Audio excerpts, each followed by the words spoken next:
country currently threatening to wipe Israel off the map used to secretly pump oil into Israel. Like, literally. There was a pipeline, and their intelligence agencies worked together regularly for decades. So either everything you think you know about this conflict is wrong, or history is just built different. It's the second one. Here's what this video is actually about. Most people look at Iran and Israel today, the missiles, the proxy wars, the rhetoric, and assume this is some ancient, deep-rooted, religious, eternal beef. Like these two countries have been enemies since the beginning of time. They haven't. For about 30 years, from 1950 to 1979, Iran and Israel had a quiet, sometimes secret, incredibly pragmatic partnership. Oil, intelligence, military cooperation. Shared enemies. Real stuff. Documented stuff. And then, in about 6 weeks, it all collapsed. This video is going to show you exactly how that partnership worked, why it existed, what ended it, and then because history loves a plot twist, what happened after it ended. Because even that part is not what you think. Let's go! As for the average person, when did Iran and Israel become enemies? Most people go, oh, like, forever? Some people know about the 1979 revolution and say that, which is actually closer to right, but even that isn't the full story. Here's the thing about geopolitics that nobody tells you in school. Countries don't have permanent friends or permanent enemies. They have permanent interest. That quote's from Palmerston, British guy, 1800s. Still completely correct. Iran and Israel, in the mid-20th century, same enemies, same threats, same need for Western connections. So guess what happened? They worked together.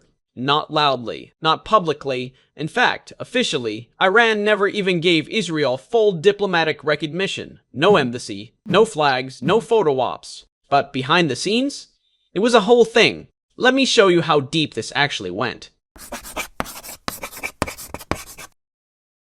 It starts in March 1950. Iran gives Israel de facto recognition. Not full normalization, that would have been politically suicidal given Iran's relationship with Arab neighbors, but enough. Enough to make cooperation possible. And here's why this matters. Israel at the time was a brand new country surrounded by Arab states that wanted it gone. Not a great neighborhood to move into.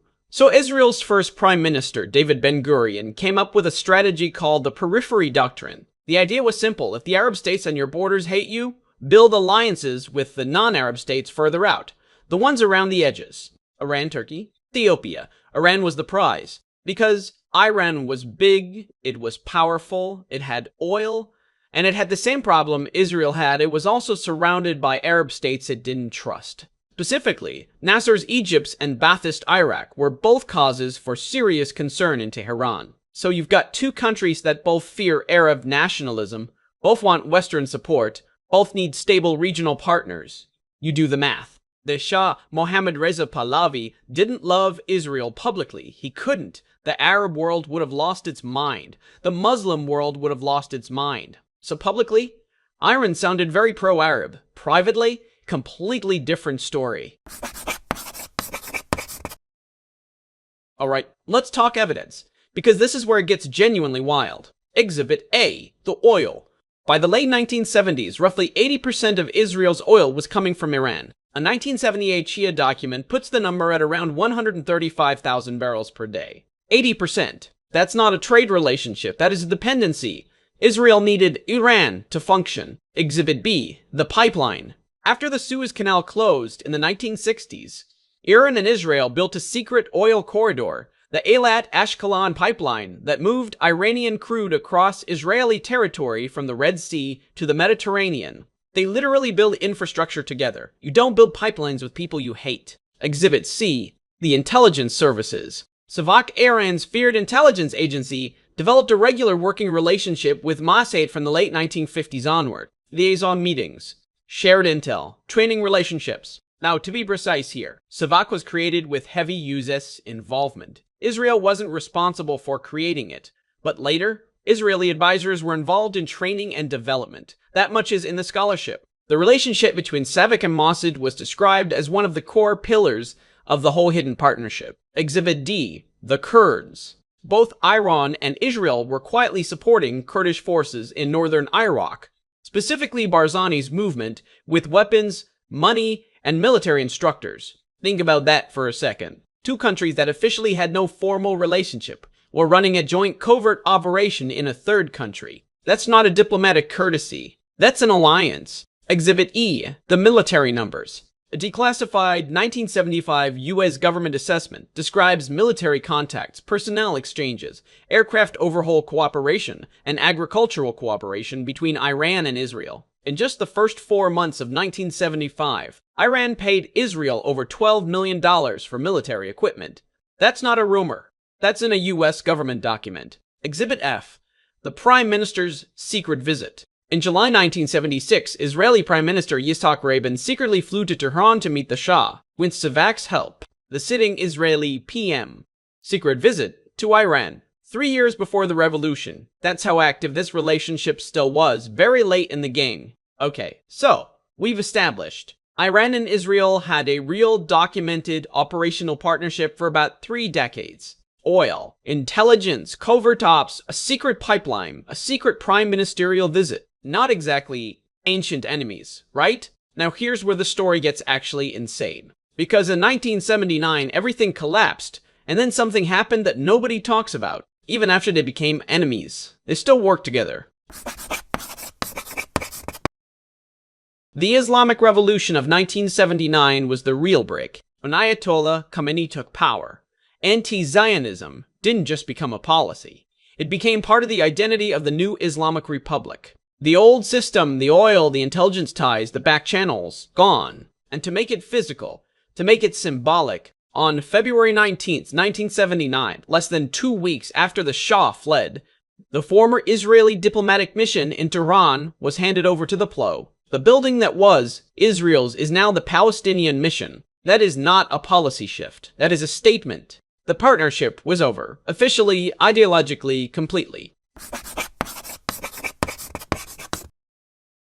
The Iran-Iraq War started in 1980. Saddam Hussein's Iraq, which was frankly a massive threat, invaded Iran, and here's where you need to sit down. Israel, the country Iran had just declared its ideological enemy, quietly started arming Iran. Not a little bit, not like a couple crates of stuff. We're talking spare parts, missiles, artillery, technical support.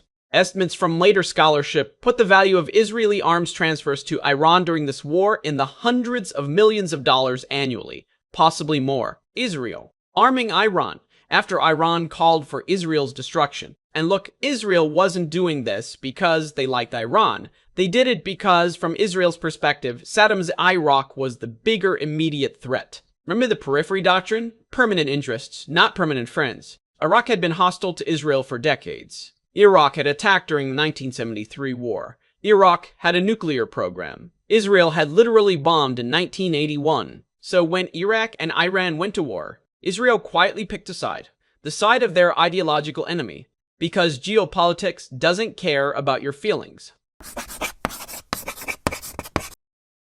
So why does any of this matter today? Because the way we talk about Iran and Israel, this idea of eternal, inevitable, religious, destined conflict, it's not just historically wrong, it's actually dangerous. Because if you believe the hatred is ancient and inevitable, you stop asking why it exists now. You stop noticing that it was constructed, that it changed, that it was once different. The real story is this. Two states cooperated when it served their interest. They became enemies when the regional chessboard changed.